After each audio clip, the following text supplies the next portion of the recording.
Hello guys, magandang araw. So for today's video, pakita ko sa inyo kung paano ko nagpe-prepare ng easy lunch para sa aking amo. So yung amo kong nasa bahay lang ngayon ay yung amo kong lalaki. So wala kasi yung alaga ko dahil nasa school siya kahit Sabado. Tapos yung namang amo ko ay nasa hospital pa rin. So stable na naman siya, nagpapalakas at tinetherapy na. So thanks God. So, ito nga pala yung mga pin-prepare ko na pagkain para sa amo ko sa kanyang tanghalian. So, naghanda ako dito ng dumplings para lang sa itaterno ko sa akin ilulutong noodles. So, yung wonton noodles ang aking lulutuin. Pagkatapos ay lalagyan ko lang siya ng terno na choy sam. Bali dito, simple lang naman yung pagluluto. So, tatlong recipe lang. Meron akong noodles, meron akong meat, at meron akong vegetable. So, sa paggawa naman ito, o pagluluto nito, una natin gagawin ay mapainit tayo ng mantika sa kawali at ilalagay natin yung ating dumplings. So, ito nga pala ay frozen dumplings na in-store ng amo ko sa freezer. So, yung mga binili niya kasi pagkain, unti-unti ko nang niluluto kasi nga, syempre, matagal pa bago makaka-uwi ng bahay yung amo kong babae. So, ako na yung nag-manage nung yung mga pagkain sa bahay. Kaya gusto ko maubos na siya para naman makapamili ako ng bago. So, ganyan lang yung gagawin natin, guys. Lagyan nyo lang siya sa kawali. Lagyan ng mantika, mahina lang apoy, at lagyan ng tubig. So, yung paglalagay ng tubig niyan, depende sa dami. Katulad niyan, 5 piraso lang yan. Lagay ko dyan is nasa mga 1/4 cup lang ng tubig. Siguro mga nasa 3 tablespoon lang. Then, tatakba natin. So, ang init niyan ay kailangan ay nasa medium lang. Hindi pwede na high. So, kasi masusunog. Kailangan kasi is maluto yung meat sa loob ng dumplings. So, siguro 5 to 7 minutes, okay na yan. So, ang goal natin dito, maluto yung karne sa loob, yung pinaka-meat, at yung balat niya ay lumutong. So, dito naman sa kabila ay magpapakulo ako ng tubig. Ang una kong gagawin dyan ay ibablanch ko lang yung aking choy sam. So, nahugasan ko na yan at nakat ko ng maliliit. So, mga 1 minute lang naman ang pagpapakulo nito, guys. So, paano natin masasabi na luto na yung ating choy sam? Kung ikaw ay bago pa lang dito sa Hong Kong, ganito yung tamang pagluluto. So, papakuluin mo muna yung tubig and then lalagay mo na yung ating choy sam. Make sure mo na walang lupa-lupa yung ating gulay ha. 3 beses hinuhugasan yan. And then, paano natin i-check kung luto na siya? Kasi pangit na ma-overcook ang choy sam, guys. Napapangit niya. Para siyang malasado, ganun. So, pangit, matubig. So, maganda na ang ating choy sam ay crunchy at manamis-namis kasi nawawala ang lasa niya pag na-overcook. So, papakita ko sa inyo kung paano natin i-check yan mamaya.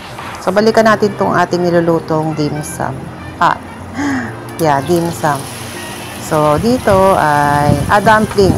Excuse me, ano ba yan? Nakanda, loko-loko na yung aking pangalan. Dumplings pala, guys. Yung aking meat dumplings. So, tinignan ko lang kung malutong na yung balat niya, pero hindi pa pala.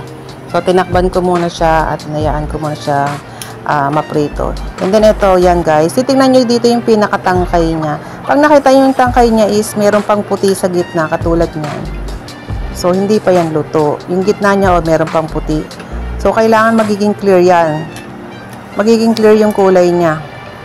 Yun yung indication na luto na yung ating choy sam. So, kung para naman hindi kayo makaligta sa makaligtaan yung oras, kailangan mag-set na lang kayo ng timer. Kung wala naman kayong timer, ganyan ang gagawin nyo. Kaya check nyo kung maputi na o wala na yung namumuti sa gitna ng ating gulay. Kailangan is yung pagkaputi niya is pantay na. Ayan, ganyan. So, sinet ko naman ng 1 minute yung ating timer. So, after nyan, i-drain lang natin at ilalagay sa puswelo o sa bowl. So, ito guys ay mas gusto ng amo ko na ganyan lang ang gawin sa choy sam. Pag ang katerno naman yan ay yung noodles nila na yung wonton. Bali, maalat kasi yung pinaka-sauce na kapartner nyon kasi meron talaga siyang set. Pag binili siya, meron na talaga siyang katerno. So, yung pinaka-sauce niyan ay maalat. Kaya okay lang na ang ating gulay ay walang timpla or hindi na niluto sa mantika at nilagyan ng kung ano-ano, kung oyster sauce or asin. So, mas maganda ganyan lang. So, ito naman lulutuin ko yung ating wonton noodles. So, sa pagluluto naman itong wonton, guys, ay 4 minutes, 3 to 4 minutes ang pagpapakulo. So, depende yan kung malakas yung apoy nyo, siguro 3 minutes, okay na siya. So, ayan. Hiwa-hiwalayin nyo lang yan. Kailangan lang siya is medyo lumuwag yung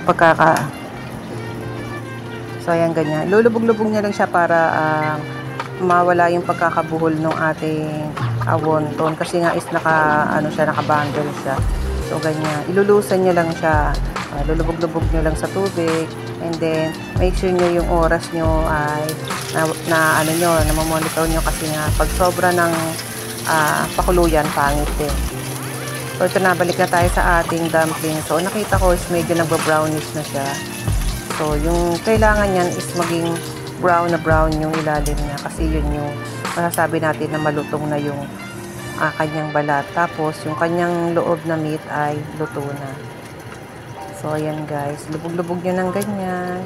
Then, after ng 3 or 4 minutes, okay na siya. So, madali lang naman yung paghahanda ng mga pagkain dito sa amo ko. So, ewan ko lang sa ibang mga domestic helper dito kung ganito kasimple rin yung hinahanda nila sa amo nila pag weekends na wala silang pasok. So, ganyan lang kasimple. So, paano ko ba niluluto yung dumplings dito? So, ito guys ay frozen. So, sa isang kawali, maglalagay ka lang ng kaunting mantika and then ilalagay mo na yung ating dumpling. So, pag nakita nyo na na siya, medyo nagba-brown na, lalagay nyo siya ng tubig at tatakba ng mga 5 minutes. Mahinang apoy. So, sa ganung paraan, maluluto yung laman sa loob and then yung balat niya ay lulutong. So, ganyan lang kadali. In 10 minutes, luto na yung ating dumplings.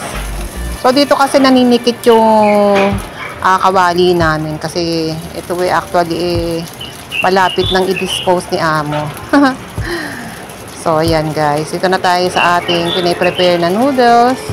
So, ganyan lang kasimple yan. After makuluan mo ng 3 to 4 minutes, i-drain mo lang siya. Lalagyan mo ng konting sabaw kasi itong noodles na to ay meron na siyang kasamang sauce. So, ganyan nga yung ginawa ko. Nilagay ko na siya sa isang bowl. And then, yung akin namang dumplings, nung after siya maprito, lalagay ko lang sa plato. And then, isa-serve ko na siya. Then, lalagay ko lang yung mga gusto ni amo ko na mga pang-dipping sauce. So, ganyan lang kasimple. Ganyan lang kasimple.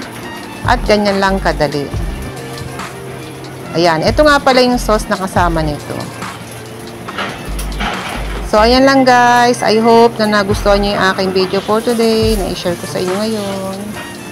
So, kung kayo nag-a-apply o mag-a-apply ng Hong Kong, isipin nyo, madali lang, kayang-kaya nyo lahat ang mga gagawin dito. Ang kailangan paghandaan nyo lang, yung kalooban nyo, yung pagiging buo ang loob na pumunta dito at syempre, determination natin na matuto. So, lahat ng bagay ay nakakaya naman. After ng mga ilang buwan, 3 months ang talagang adjustment period dito. So, lahat naman ng bagay na mahirap sa una ay natututunan. And then later on, madaling-madali na yan. So, easy-easy na lang. So, ayan na nga guys, yung aking dumplings is paluto na siya. And after maluto na to, i-serve ko na yan sa amo ko. So, ayan guys. Salamat ulit sa inyong panonood. Ingat kayo lagi dyan sa Pinas kasi napakainit. So, dito sa Hong Kong, mainit na sa amin yung 31 degree. So, dyan pala ay nagpo 40 plus na. Bye-bye na guys. See you on my next vlog. Bye. Ingat lahat.